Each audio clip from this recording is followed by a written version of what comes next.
Well, welcome everyone. This is the Dare to Be Great, Dare to Be You podcast. I'm your host, Sean Langwell, and I have a very special treat. The gentleman sitting next to me is my younger brother, Kelly. And we're going to talk about some stuff that we haven't even talked, one-on-one together, and we're going to put it out there into the podcast world. And part of the purpose of this show is about being honest with ourselves and daring to be great and daring to be you, daring to be you. If you like honest, vulnerable, and real stories about what it takes to not only become great, but self-confident and bold enough to be yourself, then this show is for you. Each of my guests started out as ordinary people like you and me and have accomplished extraordinary things in their lives to be considered great masters or experts at what they have been called to do. And Kelly is, we'll get into it a little bit later, but he's done a lot of different stuff and figured it out. He's an expert bartender, food server, and master of many different things. So the bottom line is, whether you're in the same fields as my guests or not, I guarantee you're going to walk away from each episode feeling better about yourself and inspired to take the next bold step toward your own goals and aspirations. Your life will improve if you dare to be great and dare to be you. Welcome, bro. Thank you, bro. So let's just give people a little bit of background about what you're doing right now, and then we're going to dive into some resiliency topics, and we may touch a little bit on our youth and some of the challenges you and I dealt with when Dad split. But let's talk about where you're at right now up in Walla, because you've been up on the coast for a while. Hi everybody. I've been up in Wallala now for coming up, I want to say on what, 25, 30 years, Oh my about God. 30 years. And I'm in the food service industry. I've had a bartender. I was a bar manager at Sea Ranch Lodge for about 15 years. And then my wife, Debbie, and I decided to venture out on our own, and we went and invested into a hotel restaurant with another gentleman that we had going for about 18 months. Unfortunately, we couldn't close on the property. There was a big note on the building, and the mortgage just became too much for us to handle. So we had to let that go. And I've been And that working. was the Walla Hotel, right? That was the Walla Hotel. Still sitting empty to this day My goodness. after we invested a lot of money into it. And then I did a little stint at the local market there as their wine purchaser. Did wine and spirits for a small little grocery store up there.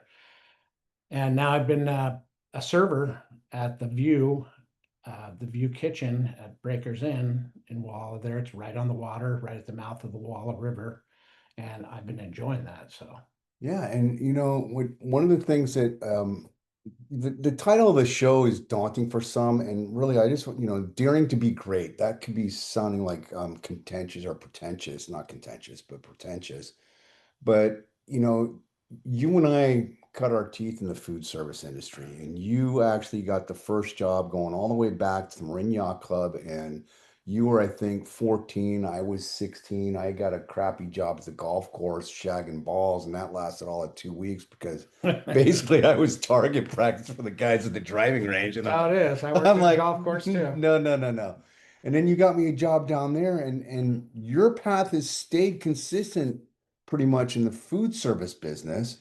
I did it for 20 years, and then eventually I got my college degree and broke away and had to go into corporate American advertising. But one thing that really impressed me was when you and your former spouse moved out to New Mexico, you got a job running a kitchen out there. And talk about that a little bit because there's some people that are going to watch this episode that are in the food industry or they're contemplating opening up their own restaurants. So let's talk about that and then we'll get into some of the personal stuff. Well, first off, I would say the passion for it is there. If you have the passion and you want to open a business like that, yeah, go for it. The financial part of it is huge. Like I said, with the Walla Hotel, we were we had a good amount of seed money there, and we ended up pulling payroll out of our pockets, for a couple months. So that's when we had to cut ties with it. Yeah. As for New Mexico, when I moved out there, I want to say I was what, 30 when I moved You out were there, young. and I moved out there with Jason Meyerson, Yeah. and then I was working at the lodge at Red River, so I was the chef there with him. He went on to become a culinary director at the local hospital up there, and I ran the restaurant during the evening, and then I'd go bartend at the bar next door. So I was working from 2 in the afternoon till 2 in the morning, roughly. My And I goodness. managed to do that for a couple of years and decided to move back to California when Spencer was getting close to school age. Yeah, it was like 4 because you were out there. I remember him bathing in the kitchen sink when you guys were out there. Yeah, Man, yeah. there's it. And it's beautiful. And the Jason still has a property out there. It's incredible. He's still doing the same job too, isn't he? I He's in think that industry. I he's know. no, he's trying to get he got a teaching degree, That's right. and he's trying to get hired into a school system. I stay in touch with him online pretty Yeah. much, just like all my friends. They never Well, come up and visit. well, it's a 2.5 hour drive from us, and we're grateful you guys come by here and stop by every once in a while when you're down. But it's a challenge. And one thing that I always admired about you, I don't know if I've told you this in private, but I'm gonna share it publicly, was when I came back, my people have heard my story and they're gonna hear it in greater detail, and I'm gonna go into that in a few weeks. But when I came back from college, you welcomed me into the apartment that you were renting from mom downstairs. That was a different time. I was 22, you were 20 years old. We were young and actually I don't think I was only 20. You might have been 18. But one thing I always admired is it didn't matter how much we were out there partying and doing what young adults do often. You always got up and went to work on time. I did indeed. That was Club Mono. I Club Mono, remember it well. What was I doing at the time? UPS driver. I think I was, yeah, because that's when Spencer was first born. So I was driving Yeah. for UPS. Did that for a couple of years and managing, to partake and indulge and still go to work. You're correct with Well, that. and that's a setup and a segue because Kelly and I talked before we started recording this live, and we're going to transition into some really hard stuff. We're not going to do his whole backstory. We'd be here for 3 hours doing all that. And at some point, we may end up covering that in a future episode. But for right now, we've got the holidays coming up. And I'd like for you, if you can, Kelly, walk walk back from your perspective, because I never even heard your story. I was there hearing it from Debbie when I got the call in July, I think it was in 2018, maybe it was 2019, of, oh my God, you're being airlifted down to Santa Rosa Memorial. And I'll let you take it from there and then I'll interject some of my perspective. But what was going on there? Well, so what happened is when I first moved from Marin to Mendocino or to Wallala, uh, I was kind of transitioning from basically doing cocaine all the time and moved up there to try and get away from that, pulling what in the program you guys call a Mhm. geographic. Um, and then, I was fine with it for a long time. And then I started working, around alcohol, and the social scene that was up there was leaning a little more towards alcohol. And at first it was not a problem, as with most, Hmm. cases of alcoholism. And slowly I just kind of found myself drinking more and more. And of course, like you said, I was still maintaining a job, and it became an issue, I guess, 2017, not sure the dates. But first I got esophageal varices. I woke up on the couch one morning covered in blood, um, and I thought I had vomited up my liver because there was clots of blood on the couch. And so we called the ambulance. They airlifted me to Sutter in Santa Rosa. Then I went to CPMC in San Francisco to get a coil put in my esophagus to stop the bleeding.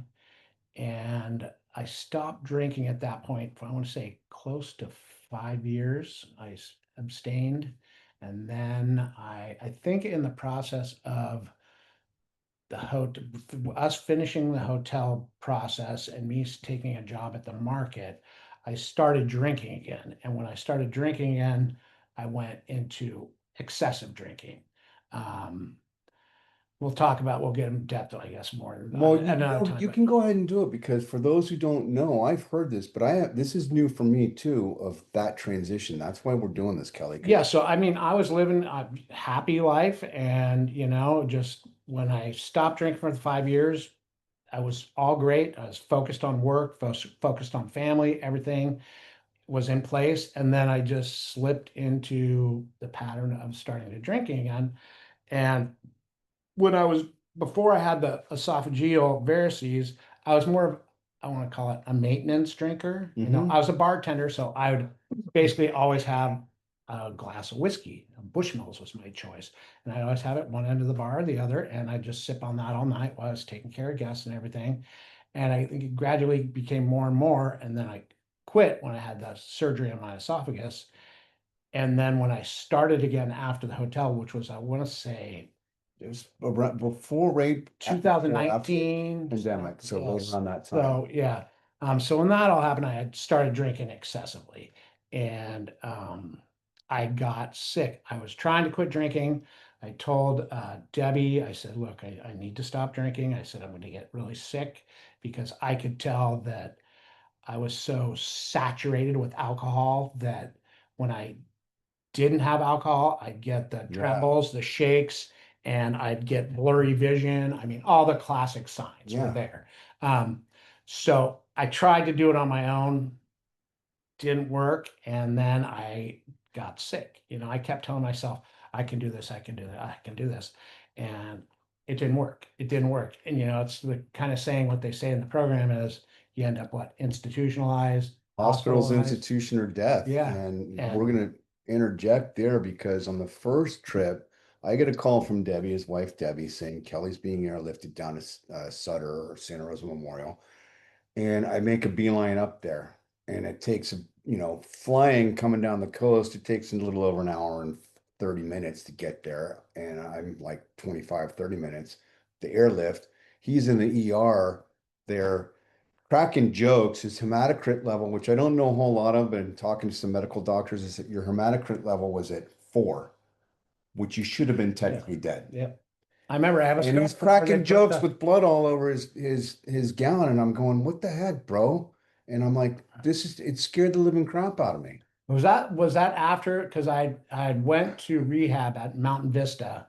I think that was that. That was that. You went to rehab after that. So you were there, you tried to get into And then I Mountain was too Vista to sick, get some, and I but was you were too sick and it too was sick. risk, and they kicked you They out. I kicked me forgot out, and about then I that. remember the hospital kind of blur. The hospital visits were kind of a blur for me because obviously I was dying.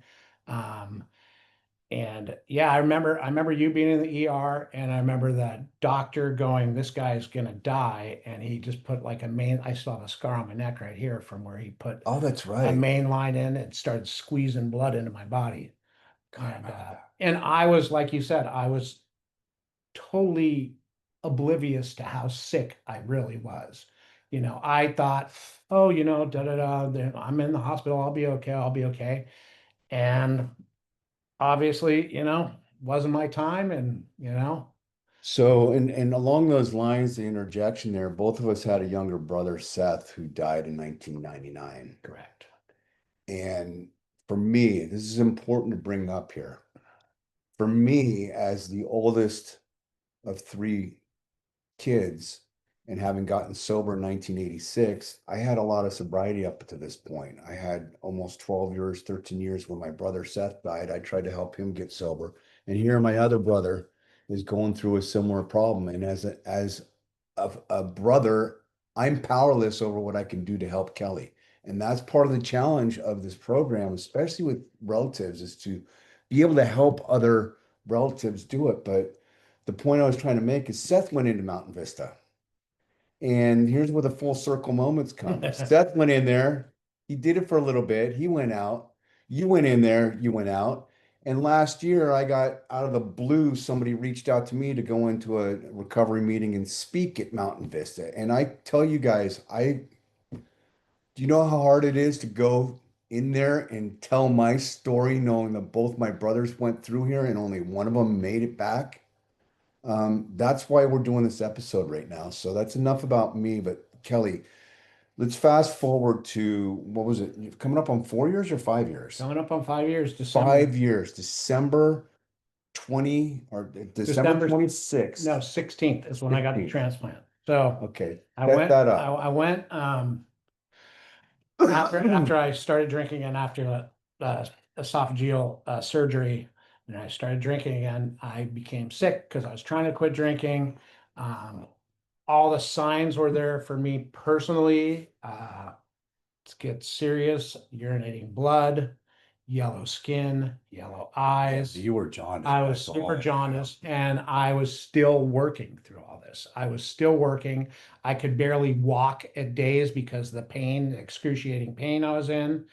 And we went to the hospital, I believe sometime, I have to ask my wife because she knows the dates better than me, but I want to say it was sometime before Thanksgiving. Yep. And I think I was, I don't know how much of this you remember because there was a lot that's there's a probably lot in I blur. don't remember because my body was shutting down on Yeah. me. So I remember going to the hospital. It kind of blurs for me. I remember going to the hospital and them not agreeing to let me get a transplant because this is when my liver was failing, Yeah. my everything was failing, my kidneys, my heart, everything was failing. My body was breaking down from alcohol abuse, and they said the transplant team or board said that he's not a candidate because we're not sure he's serious about this and he's going to Right. continue to drink and stuff. So my now hepatologist, the one who performed the transplant, sent me home, or they agreed to send me home, and he told me candidly, he said, you need to do online AA classes. He said, no condition to travel Right. or anything. So I enrolled with your help to online AA classes, and I really got a lot out of those. And then I met with my surgeon, my soon-to-be surgeon, and he put it past the board again, the transplant board or team, and they agreed that I was a candidate for the surgery. So at some point, this is where it gets blurry. So at some point, I was in the hospital. I went home, and so that was around Thanksgiving. And then I was pretty so sick that I was pretty much bedridden from the time I got out of the hospital Yeah. till they took me back in for And you surgery. dropped, I don't know. I mean, you dropped, you were down, you were emaciated. You were down to probably a buck 35. I could show you I could send you my pictures If you from. want to put that out there publicly, you can. I look bad. I look bad. If it's Yeah, going to it was help people, horrible. I'm happy to share the Yeah. pictures. But Um, so then I went into the hospital, and this was right when COVID struck. yeah. So I went into the hospital on December 8th of 2020. And 8 days later, I was gifted a new liver. So was it 2020 or 2021? I'm not 2020. 2020. But because Oh yeah, for five. I God. wear this nice little badge now. Oh, so you have the date on there. 12, 2020. My God. All right. So the point I want for some folks out there that are in a similar situation, because I've shared Kelly's story with his permission, and when I get an opportunity to share in recovery meetings, is for him to get that, he already said he was not a candidate. He needed to go check out some meetings and get a log of those meetings. I directed him to a group that's called aahomegroup.org, and I'm going to give the shameless plug here. We're not promoting any recovery whatsoever. We're just giving people a tool and a resource that happened to save his life. Use the Okay. tools. Use the tools. Well, if you do nothing else, what he did is he attended enough meetings and he captured the log of that attendance record to supply to the staff to prove that he was serious about this. Right. Okay. That's the point I don't want It anybody to miss. it being anonymous and everything, Yeah. somehow it just all worked. The stars It lined just up for it me, worked out. So you're 2020, 8 days later, you don't have you had given up kind of I gave up hope and we're like, what's he gonna do? And he was in and out of I don't know if you remember this, you were in and out of a medically induced coma because it was COVID and you couldn't even breathe or eat on your own. Well, yeah. So when apparently I see, and I don't remember. I remember my wife and my middle son driving me to San Francisco because they had a bed ready. So my hepatologist said, "Get him in here now. We have a bed." And they basically pulled up to CPMC, California Pacific Medical Center, off of Van Ness in San Francisco. pulled up to the ER, the emergency room door. They weren't allowing anybody but patients in the hospital. So they transferred me from the car to a wheelchair. At what point I said goodbye to my wife and son, Debbie and Brett, and they wheeled me into the ER. And that's the last thing I remember for about 2 weeks, I would say. Whoa. I don't remember getting up to surgery, nothing. So at that point, it was kind of a blackout. Just Wow. I was done. I held on as long as I could, and apparently, at that point, I went into total organ failure.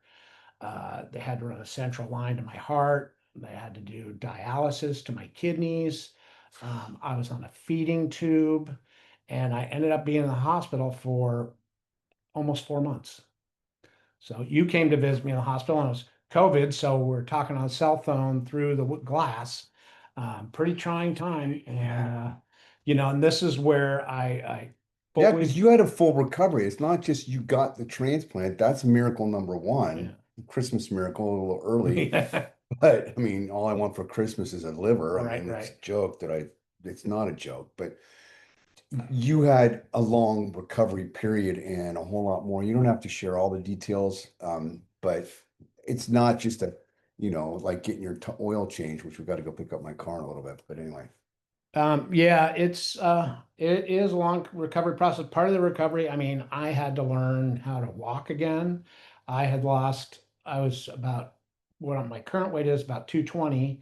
And when I left the hospital, I was about 140 pounds. So 80. I Yeah. lost almost half my body weight. I looked like what I have pictures of it. My kids say I look like what's his name from the Joker?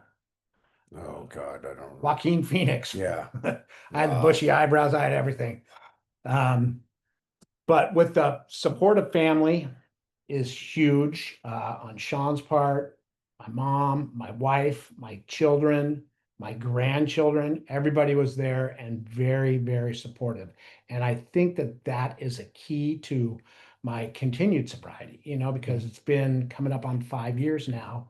Um, I am by no means innocent of not using. Uh, in my line of work, I do taste, on occasion, I taste Mhm. wine. I've been to winemakers dinner.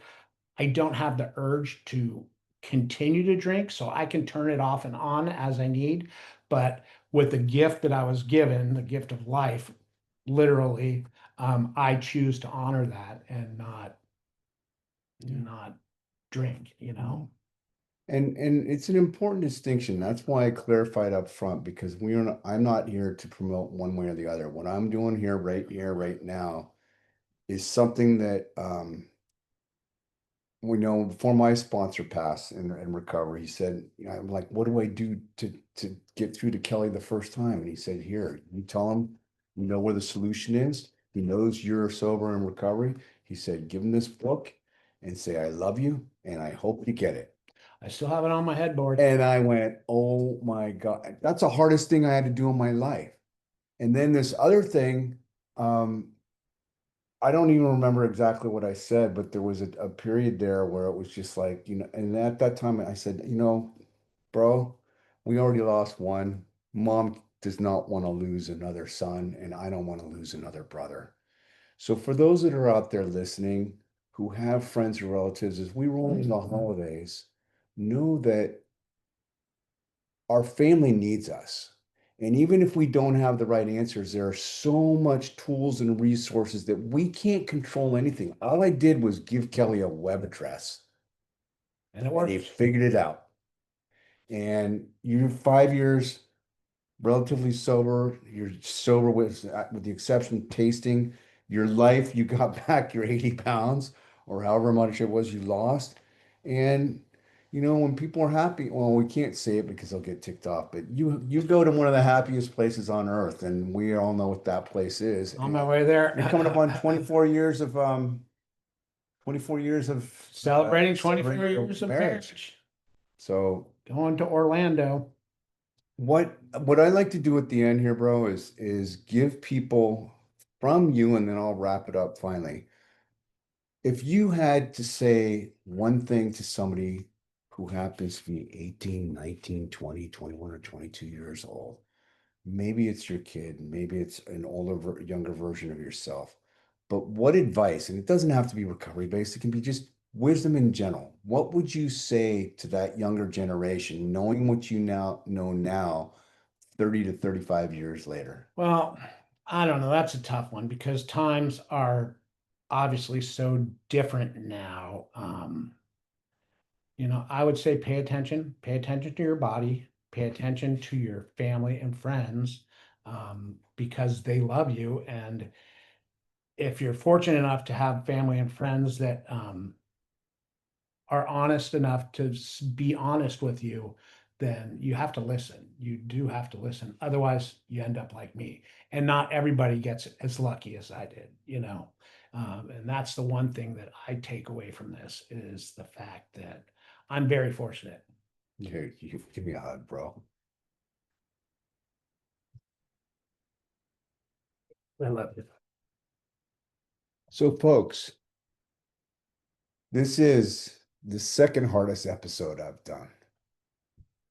I'll do it again and And you make it can even do it harder again. for You you. make it harder because we got a mother in here who moved in last December, and she's got a lot more to say. So we're gonna have mom on here. But you know what, folks?